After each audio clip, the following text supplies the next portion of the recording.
सहनाववतु सहनो भुनक्तु सह वीर्यं करवावहै तेजस्विनावधीतमस्तु मा विद्विषावहै। ओम शांति शांति शांति। सभी को नमस्ते, प्रणाम, सत श्री अकाल मित्रों, सभी को शुभ संध्या। भगवान धन्वंतरी की असीम कृपा से आज की क्लास आरंभ करते हैं। तो हम जो है नाड़ी वैद्य बने, नाड़ी विद्या सीख कर आप सभी को सिखा रहा हूँ। तो आज जो है शायद 15 क्लास कंप्लीट हो चुके हैं और अब तक आप सभी ने जो वीडियो देखा, क्लास लिया, तो आपको कुछ कुछ जो है मालूम चलने लगा है। आज भी जो है एक दो स्टूडेंट का कॉल आया, मैसेज भी आया कि हम नाड़ी विद्या सीख रहे हैं और मुझे समझ में आ रहा है, मैं कर पा रहा हूँ, है ना। तो नाड़ी परीक्षा जो है, पल्स डायग्नोसिस जो है टेक्निक है, सभी को सीखना चाहिए।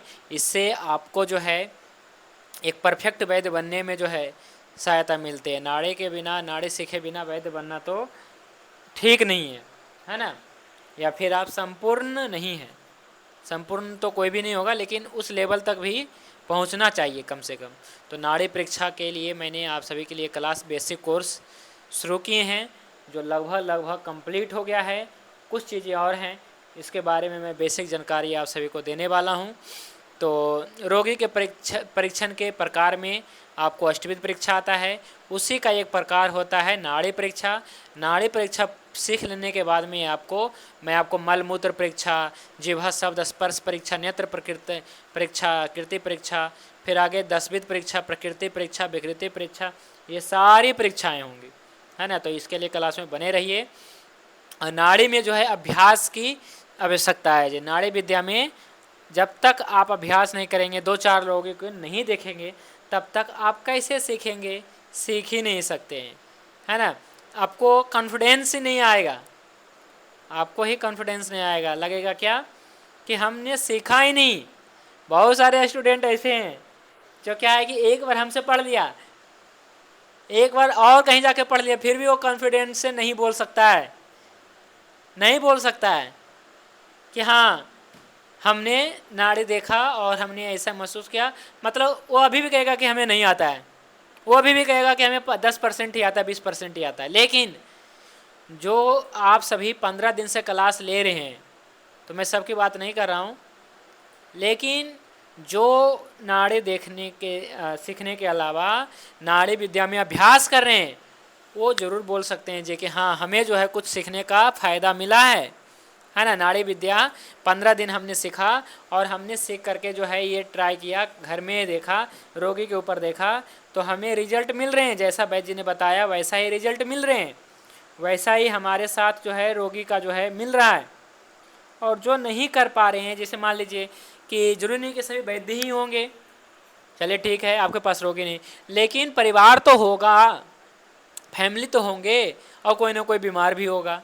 अब बीमार नहीं तो स्वस्थ ही होगा, लेकिन बीमार होता है ना तो थोड़ा सा ज़्यादा कुछ करते हैं हम, है ना। तो चलिए कोई भी तो होगा, आप उसका देखिए तो आपको समझ में आएगा कि हाँ जो है हम जो है नाड़ी देख रहे हैं और क्या है कि नाड़ी देख करके मुझे समझ में आ रहा है ना। तो चलिए आपको जो है नाड़ी विद्या में अभ्यास की परम आवश्यकता है। मैं बता रहा हूँ कि जो नहीं कर रहे हैं वो नहीं सीख पाएंगे, या फिर देर से सीख पाएंगे। जब करेंगे तभी सीख पाएंगे, वैसे नहीं सीख पाएंगे, है ना, तभी सीख पाएंगे जी, ठीक है। तो आपको नाड़ी विद्या में अभ्यास की आवश्यकता है। चलिए एक उदाहरण देते हैं। MP हरदा से देवेंद्र कौशल जी हैं, ठीक है। ये हमसे जो है 1 महीना पहले जुड़े थे और नाड़ी क्लास जो है नाड़ी डेमो लेने के बाद ही ज्वाइन किया। पहले इन्होंने बेसिक क्लास ज्वाइन किया, फिर जो है डेमो क्लास जब देखा नाड़ी वाला तो उनको लगा कि हमें सीखना चाहिए। और देख सकते हैं जब क्लास शुरू किया इन्होंने, तो इन्होंने नाड़ी परीक्षा देखना शुरू किया। देखिए इन्होंने लिखा, हमने घर पे 14 व्यक्तियों के नाड़ी परीक्षा की। देखिए इन्होंने किया, और जो नहीं करेगा तो उसका मैं नहीं कर सकता हूँ। और किए होंगे, जब तक हमें इन्फॉर्म नहीं करेंगे तो कैसे पता चलेगा। तो इन्होंने लिखा कि कल हमने 14 व्यक्तियों की नाड़ी परीक्षा की। कल मैंने कल के डेट की नहीं, ये डेट इन्होंने देखिए फ्राइडे को किया था, शायद रहा होगा, 10 दिन पहले का रहा होगा शायद, है ना। हाँ 10 तारीख को ही किया, देखिए 10 11 तारीख को लगभग, जिसमें 2 व्यक्तियों के जो है नाड़ी में कफ नाड़ी पकड़ में नहीं आ रहा था। इस स्थिति में क्या करें, देखिए सब कुछ हमसे शेयर कर रहे हैं ये, है ना। इसके बाद जो है देखिए सबसे पहले इन्होंने घर से शुरू किया, है ना, और उन्होंने अपना बताया कि बात का देखिए 90 है, पित्त का 92 है, कफ का 92 है, किसी का बता रहे थे ये, है ना। और कुल मिला के 93 है। ईसीजी करवाने जा रहे हैं, नाड़ी चेक। हाँ देखिए नाड़ी चेक, तो लेफ्ट हैंड में नाड़ी नहीं मिल रहा है। देखिए जी क्या लिखा इन्होंने लिखा कि लेफ्ट हैंड में, मैंने क्या बताया था, लेफ्ट हैंड बहुत ही इंपॉर्टेंट है, स्त्रियों का और ज़्यादा इंपॉर्टेंट है। तो इन्होंने शायद माता जी का इन्होंने देखा होगा अपना, है ना, लेफ्ट हैंड में नाड़ी नहीं मिल रहा है। तो मैंने इनको कुछ कहा था कि आप जो है लिपिड प्रोफाइल और ईसीजी कराइए। मैंने आगे जांच के लिए बताया, पहले पल्स देखेंगे फिर हम कुछ टेस्ट वगैरह करवाएंगे, है ना।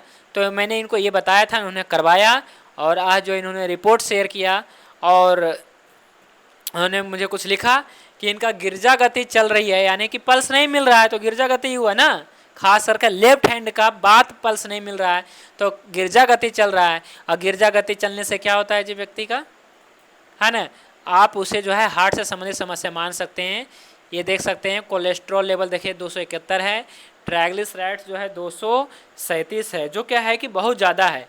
ट्राइग्लिसराइड्स 150 होना चाहिए, यहाँ 250 जा रहा है, तो ये कुछ ज़्यादा है।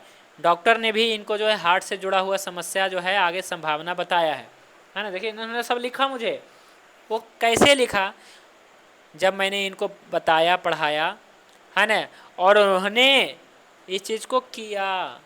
ऐसा नहीं कि आप ये चीज़ सीख लेते हैं और ये कुछ करते ही नहीं, किसी का चेक ही नहीं करते। अब इनको लग रहा होगा, है ना, देवेंद्र कौशल जी आप शायद क्लास में होंगे, तो फिर आपको लग रहा होगा, अच्छा अभी नहीं जुड़े हैं, आपको लग रहा होगा कि हमने नाड़ी विद्या सीखा और हमें इसका कुछ फ़ायदा मिल रहा है, कि हमने समय रहते ही रोग को पकड़ लिया और आप सीधा डायरेक्ट डॉक्टर के पास जा सकते थे, है ना, लेकिन कौन से जांच करवाएंगे पता नहीं, बहुत सारे जांचें होती हैं, वो सारी जांच करवाओ। लेकिन यहाँ पे हमने सेलेक्टेड 2 ही जांच किया और इसमें हमें पकड़ में आया, और हमने तो अपनी नाड़ी विद्या के सत्यता की जांच किया ना, नहीं तो मैं वैसे ही आँख बंद करके चिकित्सा कर सकता था। लेकिन एक होता है कि आप जो है इलाज करने से पहले नाड़ी देखा और इसके बाद में कोई बड़े जांच किया, बड़े मतलब क्या, वो खर्चीला होता है थोड़ा, और डॉक्टर के पास जाना पड़ता है और आगे कुछ ना कुछ, है ना, कई बार गलत भी इंफॉर्मेशन देता है, इसलिए वैद्य के पास में पहले जाना चाहिए। तो उन्होंने देखिए घर से ही शुरू कर दिया जी। तो और जो वैद्य हैं तो उनके पास तो डेली रोगी आता है, तो आप तो कर ही सकते हैं, आपको नाड़ी देखना पड़ेगा तभी आपको पकड़ में आएगा गिरजा गति। हमें लग रहा है सबसे आसान गिरजा गति ही है ना, सबसे आसान तरीके से पकड़ में आने वाला गति गिरजा गति ही है, कोई भी पकड़ लेगा, है ना। ऐसा है क्या जी, कोई भी पकड़ लेगा, चलिए पकड़ सकते हैं जी, कोई भी, सारी चीज़ पकड़ में आएगा, धीरे धीरे आएगा, आप सभी गति पकड़ पाएंगे। ऐसा नहीं है कि केवल गिरजा गति ही आ गया तो और आगे नहीं आए, आगे भी सारे गतियाँ आपको समझ में आएगा और आप इसके ऊपर कार्य कर पाएंगे। लेकिन ये इजी था, इन्होंने जल्दी से सीख लिया, और आप सभी भी ऐसा ही देखिए, ऐसा ही आप भी 2-4 रोगी का देखिए पर डे, अलग अलग व्यक्ति का देखिए जिससे आप मिलते हैं, तो कोई तो जान पहचान का ही होगा, मिलते हैं, ला भाई एक बार हाथ दिखा, है ना, इसको बताइए कि मैं कौन हूँ, है ना, मतलब आप अपने बारे में बताइए कि भाई मैंने ये चीज़ सीखा है, मैंने जाना, वो ज़रूर आपके साथ में शेयर करता होगा, कोई चाहे आपका कस्टमर होगा, क्लाइंट्स होंगे, कुछ भी, कोई भी होगा, फ्रेंड होगा, फैमिली होगा, ज़रूर अपना दुख शेयर करता होगा, और जैसे दुख शेयर करता है अपना काम कर देना है कि भाई क्या इसमें जाता है, लाओ थोड़ा मैं देख लेता हूँ, और आप देखेंगे तो फिर आपको समझ में आएगा, कोई ना कोई मिलेगा गिरजा गति वाला तो आपको समझ में आ जाएगा, या कोई ना कोई मिलेगा आपको कृमि गति वाला, कपोत गति वाला, है ना, बात वृद्धि वाला, बात क्षय वाला, कफ वृद्धि वाला, कफ क्षय वाला, कोई तो कोई मिलेगा, है ना, तो आपको कॉन्फिडेंस आएगा कि नहीं मैं सीख रहा हूँ, आपको लगेगा कि मैं सीख रहा हूँ। और जिसने नहीं किया तो वो 2 बार सीखेंगे, हमसे पहले सीखेंगे, फिर और दूसरे से सीखेंगे, वो 10 बार सीखेंगे, तभी पे इनको लगेगा यार मैंने तो लगता है सीखा ही नहीं। लगता है ना कोई आज के डेट में सिखाने वाला कोई है ही नहीं।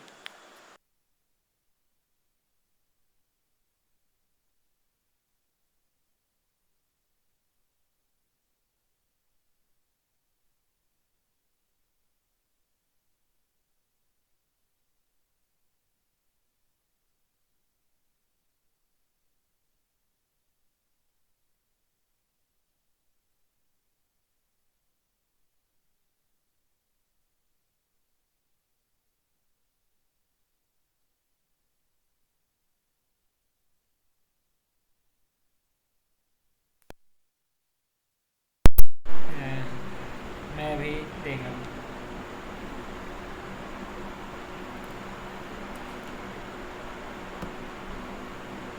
ये ओ, अभी आवाज़ आ रही है जी? हाँ।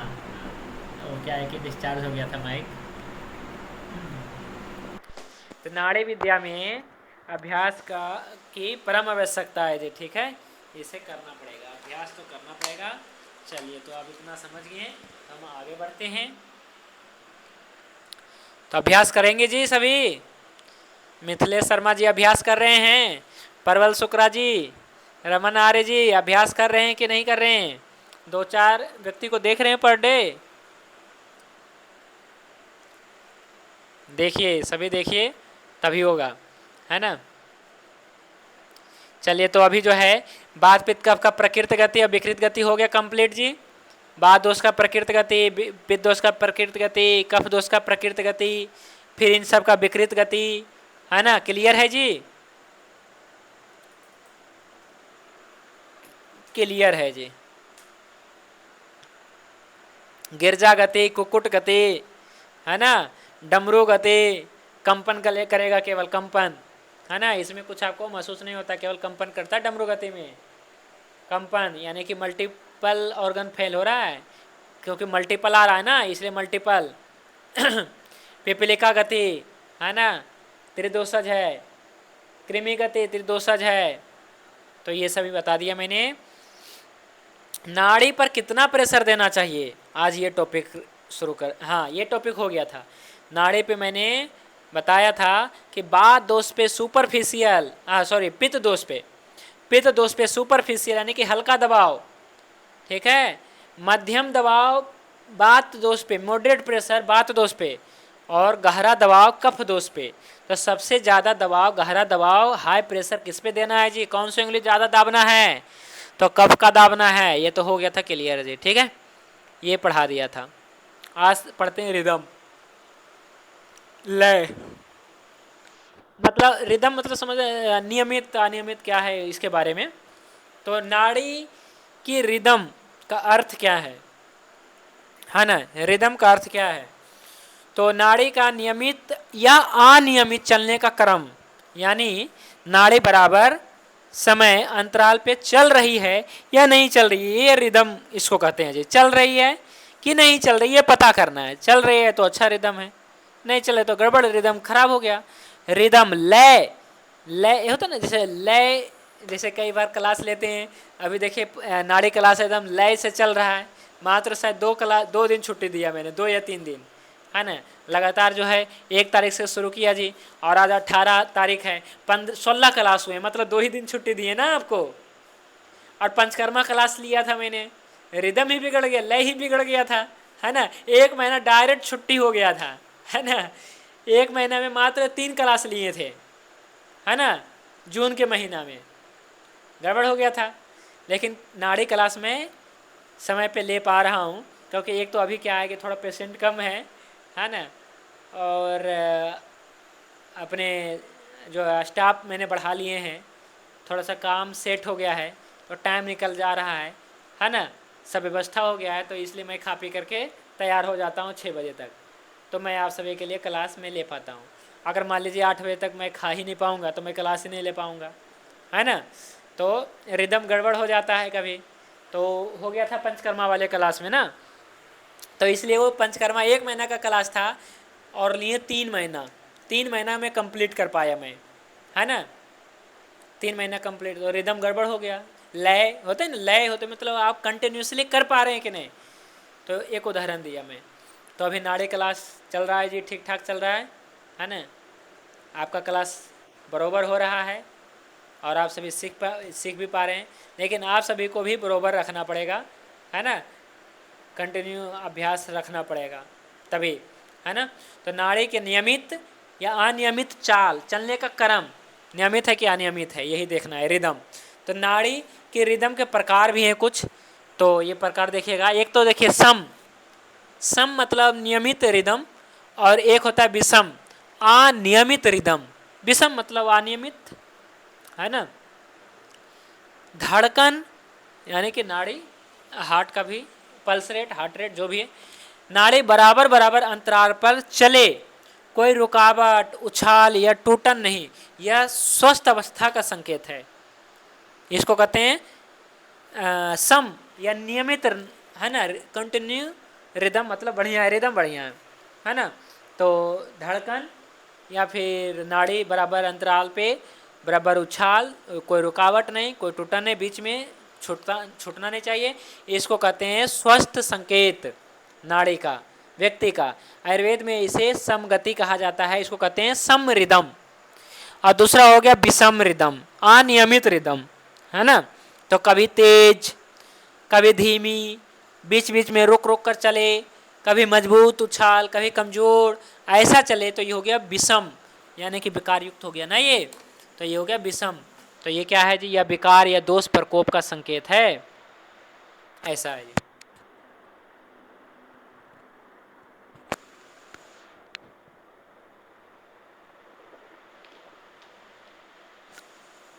तो विषम रिदम हो गया जो रोग संकेत है। तो यहाँ पे नाड़ी की रिदम के प्रकार दो प्रकार है, सम और विषम, है ना। दोषों के अनुसार देखिएगा तो कैसा रहेगा रिदम।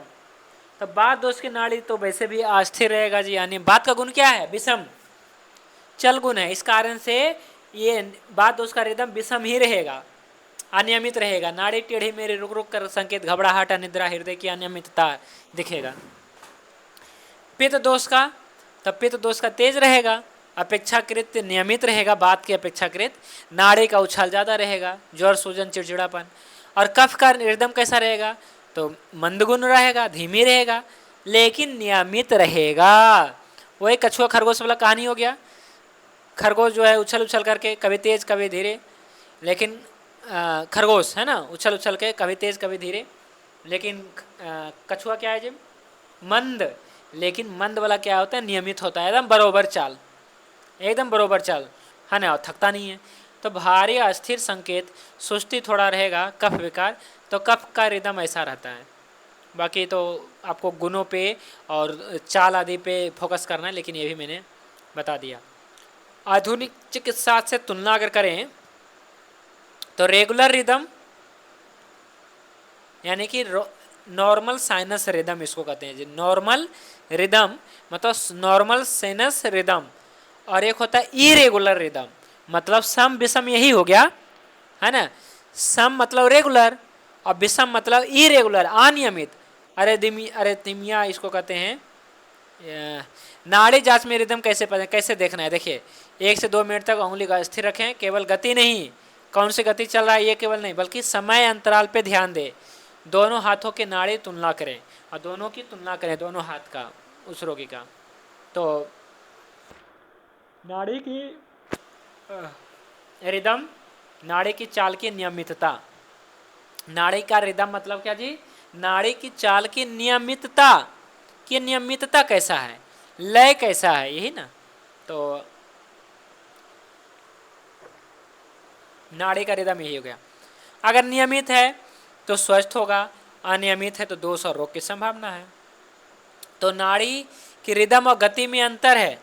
गति तो आप देखते हैं कि भाई ये कपोत गति चल रहा है, ये काक गति चल रहा है, ये जलौका गति, ये सर्प गति, ये मंडूक गति, हंस गति, ये गति हो गया, कैसे चल रही है, सांप के जैसे कैसे।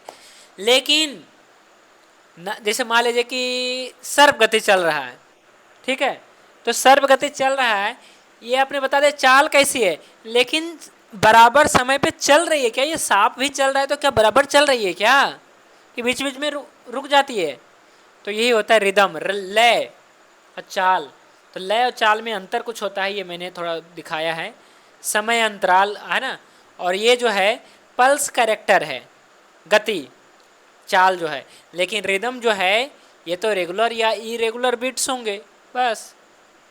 तो इसमें देखिएगा 200 के सामान्य गति, गति तो अलग ही चीज़ हो गया है ना, जो मैंने आपको पहले बता दिया कौन कौन से दोषानुसार प्रकृत विकृत गति। तो बात का क्या होता है जी, वैसे ही इरेगुलर एम्पलीट्यूड होता है जी, इरेगुलर, रेगुलर नहीं होता, बात है ना विषम हो जाता है इसका, ऐसे ऐसे हॉरिजॉन्टल है ना। और पित्त का क्या होता है जी, रेगुलर होता है अपेक्षाकृत, और ये वर्टिकल ज़्यादा होता है। और कफ का भी क्या होता है जी, थोड़ा क्या है कि रेगुलर और ज़्यादा होता है, और उतना वर्टिकल नहीं, लेकिन वर्टिकल ही कहा जाएगा कुछ है ना, हॉरिजॉन्टल उतना नहीं होगा इसकी ग्राफ। तो देखिए रिदम जो है किन बातों पर निर्भर करता है, तो रिदम जो है प्राण वायु, व्यान वायु, अवलंबक कफ और साधक पित्त, क्योंकि ये सभी हृदय में रहता है। ठीक है जी। हृदय में, हृदय में क्या क्या रहता है जी,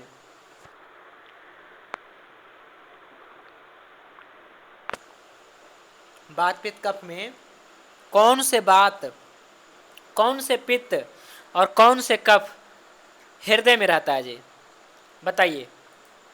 तो ये देख लीजिए, फिर से हमारा डेस्कटॉप आ जाइए। ये देखिए मैं यहाँ पे लगा रखा हूँ।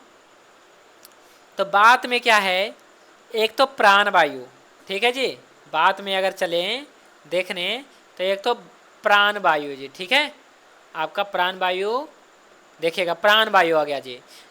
और बात में एक और, उसका नाम है व्यान वायु। तो ये प्राण वायु हो गया जी, ये क्या प्राण वायु हो गया 2 नंबर, और एक व्यान वायु 3 नंबर, ठीक है। अब पित्त में कौन रहता है, पित्त में, ठीक है जी। तो देखिए यहाँ पे लिखा है साधक पित्त, वो भी हृदय में ही रहता है। और कफ में कौन रहता है, तो अवलंबक कफ। तो कितने चीज हो गया जी, कफ में देखा तो अवलंबक कफ, पित्त में देखा तो साधक पित्त, बात में देखा तो प्राण और व्यान वायु हृदय में रहता है, हृदय में रहता है। तो प्राण वायु, व्यान वायु, अवलंबक कफ, साधक पित्त, ये 4 चीजें हो गई ना, इसके ऊपर निर्भर करेगा रिदम, है ना, हार्ट का, नाड़ी आदि का। तो रिदम, तो आपका प्राण वायु कैसा है, व्यान वायु कैसा है, अवलंबक का कैसा है, साधक पित्त कैसा है, क्योंकि ये सभी हृदय में रहता है। और इरेगुलर या रेगुलर क्या चलेगा, कैसा चलेगा, कौन सी गति होगी, कौन सा चाल होगा, कौन सा रिदम कैसा रहेगा, तो वो सभी इन चीज़ों पे निर्भर करेगा बहुत ज़्यादा। क्योंकि मैंने आपको बेसिक कोर्स में भी बताया है, या फिर इतना तो जानते ही होंगे कि बात पित्त कफ के 5 वेद होते हैं, और ये कहाँ कहाँ कैसे कैसे क्या क्या करता है, ये सब मैंने बताया है ना। तो यहाँ पे जो है इतने बात पित्त कफ आपके हृदय में रहता है। बाकी और सभी बात जो है या पित्त जो है दूसरे, जैसे आलोचक है, आलोचक है, ब्राजक है, रंजक है, ये अलग अलग ऑर्गन में रहता है। तो यहाँ पे केवल प्राण वायु हो गया, व्यान वायु हो गया, साधक पित्त हो गया, अवलंबक कफ हो गया, ये सभी हृदय में रहता है और इसके ऊपर डिपेंड होता है। ठीक है। अब देखिए मैंने बताया कि मतलब यहाँ पे आप देखिएगा कि 2 चीज़ें यहाँ पे आपने देखा कि रेगुलर और इरेगुलर, ठीक है, जिसको इरेगुलर को एरिथमिया भी कहते हैं, ठीक है, एक रोग होता है, तो आगे मैं बताऊंगा। तो रेगुलर और इरेगुलर 2 प्रकार के हो गया आधुनिक चिकित्सा से तुलना करें तो, और पहले भी वैसे सम विषम है। तो अगर इसकी बात करें रेगुलर और इरेगुलर, तो इरेगुलर जो है 2 प्रकार के होता है। रेगुलर है तो ठीक है भाई, रेगुलर है, लेकिन एक है इरेगुलर, तो ये 2 प्रकार के होगा। ये 2 प्रकार क्या है, तो देखिएगा इरेगुलर रिदम 2 प्रकार के होगा। पहला रेगुलरली इरेगुलर पल्स, और दूसरा है इरेगुलरली इरेगुलर पल्स। देखिए इसको समझना पड़ेगा, इसमें क्या डिफरेंस है। इसे ठीक है आप जो है विषम हो, लेकिन विषम भी होता है ना, तो एक जो है एक उसका निश्चित जैसे मान लीजिए कि आप प्रतिदिन स्कूल नहीं जाते हैं, विद्यालय आप प्रतिदिन नहीं जाते हैं, एक दिन छोड़ के एक दिन जाते हैं। एक देखिए, दो बालक है, ठीक है, दो बालक है, एक बालक है जो प्रतिदिन स्कूल जाता है और एक बालक जो है प्रतिदिन स्कूल नहीं जाता है। तो जो बालक प्रतिदिन जाता है वो अच्छी बात है, रेगुलर है, लेकिन जो बालक प्रतिदिन नहीं जाता है हो गया इरेगुलर। लेकिन एक तीसरा भी बालक है, बालक मतलब इरेगुलर का भी एक दो प्रकार का है ना। इसमें क्या है कि एक ऐसा बालक होगा इरेगुलर, माने इरेगुलर वाला भी दो बालक है ऐसा समझ लीजिए। एक बालक जो है एक दिन छोड़ के एक दिन स्कूल जाता है, और एक बालक ऐसा है जिसका कोई भी ठिकाना नहीं है, वो एक दिन बाद जाएगा, कभी 2 दिन के बाद जाएगा, कभी फिर 5 दिन के बाद जाएगा, कभी महीना भर बाद जाएगा, कभी फिर 2 दिन के बाद आने लगेगा, फिर 5 दिन, मतलब इरेगुलर, बिना सोचना, वही समझ रहे होंगे। इसका ये भी इरेगुलर ही है, लेकिन ये ज़बरदस्त इरेगुलर हो गया ना। तो इस प्रकार से उदाहरण है ना। तो इसी प्रकार से यहाँ पर भी इरेगुलर तो है, लेकिन उसमें भी एक रेगुलरली है कि भाई इतने समय अंतराल पे तो आना ही आना है पल्स। लेकिन एक इरेगुलर पल्स है, कभी भी, है ना, हो सकता है। तो यहाँ पे यही बताया गया है। रेगुलरली इरेगुलर पल्स में सामान्यतः तीनों पल्स रेगुलर आती है तीनों उंगली पे, परंतु जब हम देखते हैं कि हर दूसरी पल्स के बाद तीसरी पल्स गायब हो या हर तीसरी पल्स के बाद चौथी पल्स मिसिंग हो, तो निश्चित समय अंतराल पे पल्स तीनों उंगली पे मिसिंग हो रही है, तो इसको कहते हैं इरेगुलर, है ना। इसको कहते हैं रेगुलरली इरेगुलर पल्स, एक निश्चित समय अंतराल पे। तो ये आपको फोकस करके फाइंड आउट करना पड़ेगा नाड़ी में। तो इसका ग्राफ कैसे बनेगा ये देख सकते हैं, रेगुलरली इरेगुलर पल्स। तो देखिए ऐसा, ये पल्स मिला, फिर जो है यहाँ मिला, फिर यहाँ मिला, है ना। तो ये देखिएगा 1 2 3, और यहाँ पे देखिए कट गया, चौथा नहीं मिला, पाँचवा मिला, छठा मिला, सातवां मिला, आठवां कट गया। मतलब 3 या 4 पल्स के बाद में, है ना, देखिए यहाँ पे 3 पल्स मिला, चौथा नहीं मिला, फिर 8वां नहीं मिला, फिर 12वां नहीं मिला, फिर 16वां पल्स नहीं मिलेगा। तो इसको कहते हैं जी रेगुलरली इरेगुलर पल्स। और दूसरा क्या होगा जी, दूसरा क्या है कि दूसरी पल्स कभी तीसरी पल्स, कभी 5वीं पल्स के बाद गायब हो रहा है, कभी 10 पल्स के बाद गायब हो रहा है ना, एक पल्स। तो ऐसा हो तो इसको कहते हैं इरेगुलरली इरेगुलर पल्स, है ना। नियमित अनियमित तो था ही, और भी अनियमित हो गया, है ना। तो देखिए जब रेगुलरली इरेगुलर पल्स होता है तो इसका कारण बात बढ़ना और कफ बढ़कर बात को रोक देना इसका कारण है। और ये जो है साइनस अरिदमिया, श्वसन से संबंधित हृदय की लय में स्वाभाविक असमानता बताता है जी। इसमें क्या है कि श्वास अंदर लेने पर दिल की धड़कन थोड़ी तेज होगी और श्वास बाहर छोड़ने पे थोड़ी धीमी हो जाती है। मैंने श्वास अंदर लेने पे दिल की धड़कन तेज और श्वास छोड़ते हैं ना तो धीमी हो जाता है। तो ये क्या है, देखिए यह जो है साइनस नोड से उत्पन्न होता है। देखिए यह क्या है, मतलब ऐसे नोड, साइनस नोड, है ना, साइनस अरिदमिया कहते हैं ना, साइनस अरिदमिया इसे को कहते हैं। ऐसे नोड रहता है, ये जो यहाँ पे आप देख सकते हैं ऐसे नोड, यानी इसको कहते हैं साइनस अरिदमिया, है ना, से उत्पन्न होते, इसलिए इसे साइनस अरिदमिया कहा जाता है। अधिकांश मामलों में यह समान नॉर्मल होती है ना ये कंडीशन, लेकिन ये जो है नॉर्मल जो है आप यहाँ पे देखिएगा, ये हृदय है, ये किसका चित्र है जी, हृदय का है, ठीक है। तो आप यहाँ पे देख पा रहे होंगे, पहला जो है नॉर्मल है, ठीक है, और ये ई जो है साइनस अरिदमिया है। तो नॉर्मल हार्ट कैसा होगा, देखिए ये से नोड है, यहाँ से जो है ये देखिए ये विद्युत आवेग, यानी कि ये आवेग, या फिर कहिए कि एक प्रकार से आवेग जो हृदय को संकुचन या विस्फार के लिए जो शुरू करता है। तो यहाँ से शुरू हुआ और यहाँ से यहाँ और यहाँ से यहाँ, फिर पूरे हृदय को जो है ये करता है, काम कराता है। ये हो गया नॉर्मल। ऐसे नोड से ए भी नोड, देखिए ऐसे नोड से यहाँ करंट उत्पन्न हुआ, मतलब समझिए, फिर यहाँ आया, फिर यहाँ से पूरे हृदय को कंपन किया। और फिर बंडल ऑफ हिल्स और पुरकिंजी फाइबर, यानी कि ये पूरे जो है हुआ, है ना, हृदय का धड़कन आदि। लेकिन साइनस रिदमिया में क्या हुआ, साइनस रिदमिया में ऐसे नोड से नहीं बल्कि ए भी नोड से, ऐसे नोड से लेना देना नहीं, यहाँ ए भी नोड से ही मतलब क्या है कि हृदय के संकुचन के लिए, है ना, या विस्फार के लिए वो यहाँ से कंपन विद्युत आवेग उत्पन्न हुआ। तो ये हो गया जी साइनस रिदमिया, इसको कहते हैं जी, ठीक है। और ये कब होता है जी, ये होता है और ऐसे केस में जो है इरेगुलरली इरेगुलर पल्स चलता है। तो अगर किसी का, कैसे पता करें, सिंपल है, आप नाड़ी देख रहे हैं जी, इसमें गति आपको मालूम नहीं करना है, ठीक है, ध्यान रखना है। इसमें आपको तो मालूम करना है कि क्या एक निश्चित अंतराल पर नाड़ी आ रही है। जैसे मान लीजिए आप घड़ी भी देखते रहिए, ऐसा आप देख रहे हैं, ठीक है, ऐसा देख रहे हैं। पहले तो आप देखिए 30 सेकंड देखिए और देखिए कितने हुआ, है ना।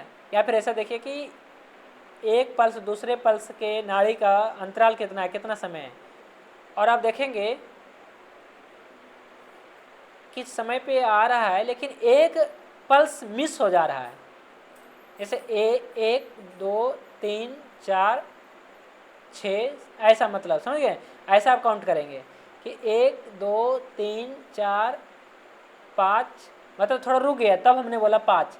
या फिर ऐसा भी हो सकता है 1 2 3 5, मतलब ऐसे 1 2 3 4, मतलब एक रुक गया, है ना, मतलब उसमें नाड़ी मिला ही नहीं, इसी को कहते हैं इरेगुलरली इरेगुलर पल्स। और इस मामले में जो है क्या होता है जी, साइनस रिदमिया होता है। और इसमें क्या है, रोगी को जो है क्या है कि श्वास लेने में दिक्कत होता है, छोड़ने पे आराम बुझाता है, तो इसी को कहते हैं साइनस रिदमिया। ये आप पहचान सकते हैं नाड़ी से, देखिए। और वैसे तो ईसीजी से पता चलता है, लेकिन आप पल्स से ही चेक कर सकते हो साइनस रिदमिया, ठीक है जी। तो ये चीज़ें आपको ऐसे पकड़ना है, ठीक है। अब देखिए जो इरेगुलर पल्स है उसका, देखिए साधक पित्तवात को ब्लॉक कर देता है। ऐसे नोड के अलावा हृदय में कई इम्पल्स सेंटर हो जाते हैं, है ना। देखिए वैसे क्या है कि साइनस रिदमिया में यहाँ से ए बी नोड से जो है ना, क्या इम्पल्स सेंटर था, है ना। वैसे जो है जो अच्छा होता है, नॉर्मल होता है, ऐसे नोड होता है, यहाँ से जो है इम्पल्स जनरेट होता है हृदय के लिए। लेकिन साइनस रिदमिया में ए भी नोड से, और क्या है जब इरेगुलर पल्स होता है तो हृदय में बहुत जगह सेंटर से करंट उत्पन्न होता है ना। जो मेन होता है वहाँ से नहीं बल्कि कई जगह से जो है ये जो है हृदय जो है ना, करंट उत्पन्न करता है, इम्पल्स शुरू कर देता है, और ये जो है खतरनाक होता है। इसमें हार्ट का सभी भाग अलग अलग कॉन्ट्रैक्ट और रिलैक्स होने लगता है ना। इसी को कहा गया है इरेगुलरली इरेगुलर पल्स। इसमें कौन सा पल्स मिसिंग है और कितने अंतराल पे मिसिंग है यह पता नहीं लग पाता है। कभी सेकेंड, कभी थर्ड, कभी फोर्थ पल्स मिसिंग हो जाता है। इस पल्स को क्रेजी पल्स भी कहते हैं, crazy. This pulse pattern is an unknown, है ना, मतलब पता नहीं, पल्स पैटर्न पता नहीं चलता है इसमें, क्रेजी पल्स। और ये जो है अलिंद स्पंदन या हृदय की एक असामान्य तेज धड़कन जो ऊपरी कक्षोअलिंद में विद्युत संकेतों में शॉर्ट सर्किट के कारण होती है। इससे हृदय बहुत तेज़ी से धड़कता है और ठीक से पंप नहीं हो पाता है, जिससे स्ट्रोक और हार्ट फेलियर का खतरा बढ़ जाता है जी, ठीक है। ये है जी, देखिए। और एट्रियल फिब्रिलेशन को हिंदी में अलिंद विकम्पन कहते हैं, जिसमें हृदय के ऊपरी कक्ष है ना, ऊपरी कक्ष एट्रिया अनियमित और बहुत तेज धड़कते हैं, जिससे शरीर में रक्त पंपिंग ठीक से नहीं हो पाती, जिसके कारण धड़कन का तेज होना, सांस फूलना, थकान, चक्कर आना लक्षण महसूस होता है और स्ट्रोक का खतरा बढ़ जाता है जी। तो ये बड़ा खतरनाक है। आपको जो है इसके लिए क्या करना है, आवाज़ आ रही है जी, आवाज़ आ तो रही है शायद, लेकिन सभी जुड़े नहीं है जी, क्या बात है। आज क्लास में सभी नहीं जुड़े हैं, क्या बात है जी, है ना। चलिए सभी को लाइव क्लास में जुड़ना चाहिए जी।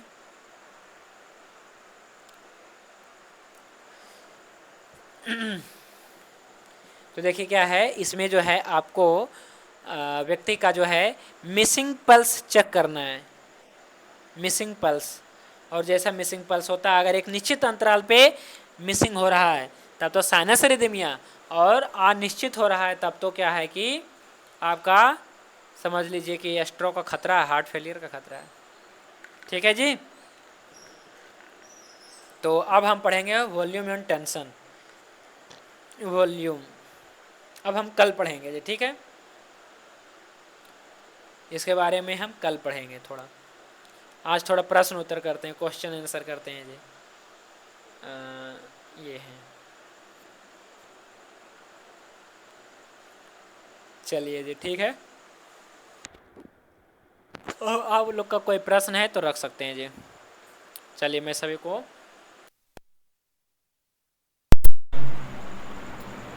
कुछ पूछना है जी किसी को तो पूछ सकते हैं।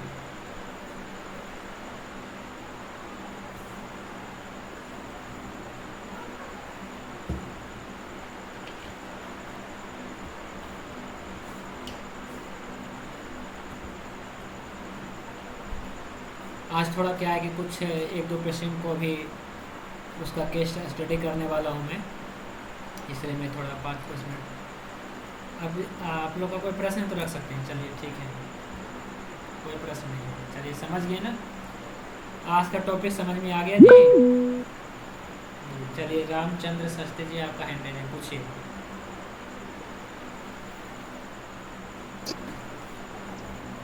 नमस्कार गुरुजी। हाँ हेलो। जी नमस्ते, बोलिए क्या प्रश्न है जी। ये मैं जब टेस्ट करता हूँ मेरे अपनी नाड़ी ना, हाँ, तो मेरे को दो ही नाड़ी मिलती है, तीसरी नाड़ी मिल ही नहीं रही मेरे को। कौन सा नाड़ी नहीं मिलता है? बात पित्त कफ कौन नहीं मिलता है?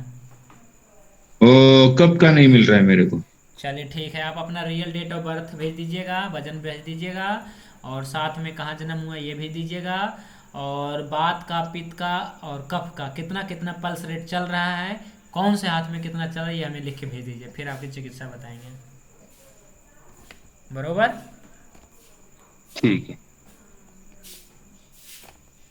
ठीक है जी। हम्म। चलिए बहुत बढ़िया, आपने पूछ लिया अपना शंका समाधान। आप सबसे पहले अपना अपना स्वास्थ्य का ख्याल जरूर रखिए, अवश्य रखिए जी, है ना। अपना परिवार का पहले रखिए, फिर अपना जो चिकित्सा काम तो होता रहेगा। चलिए और भी किसी का कोई दिक्कत ऐसा है तो बता दीजिएगा मुझे। चलिए ठीक है जी, तो आज के लिए बस इतना ही। शांति पाठ करके आज की क्लास को विराम करते हैं। ओम द्यो शांति अंतरिक्षम शांति पृथ्वी शांति आपः शांति औषधयः शांति वनस्पतयः शांतिर्विश्वदेवः शांति ब्रह्म शांति सर्वं शांतिः शांतिरेव शांतिः सामा शांतिरेधि। ओम शांतिः शांतिः शांतिः। सभी को नमस्ते, शुभ रात्रि। भगवान धन्वंतरि की कृपा आप सभी पे बने रहे। जय धन्वंतरि, जय वेद। ओम सम।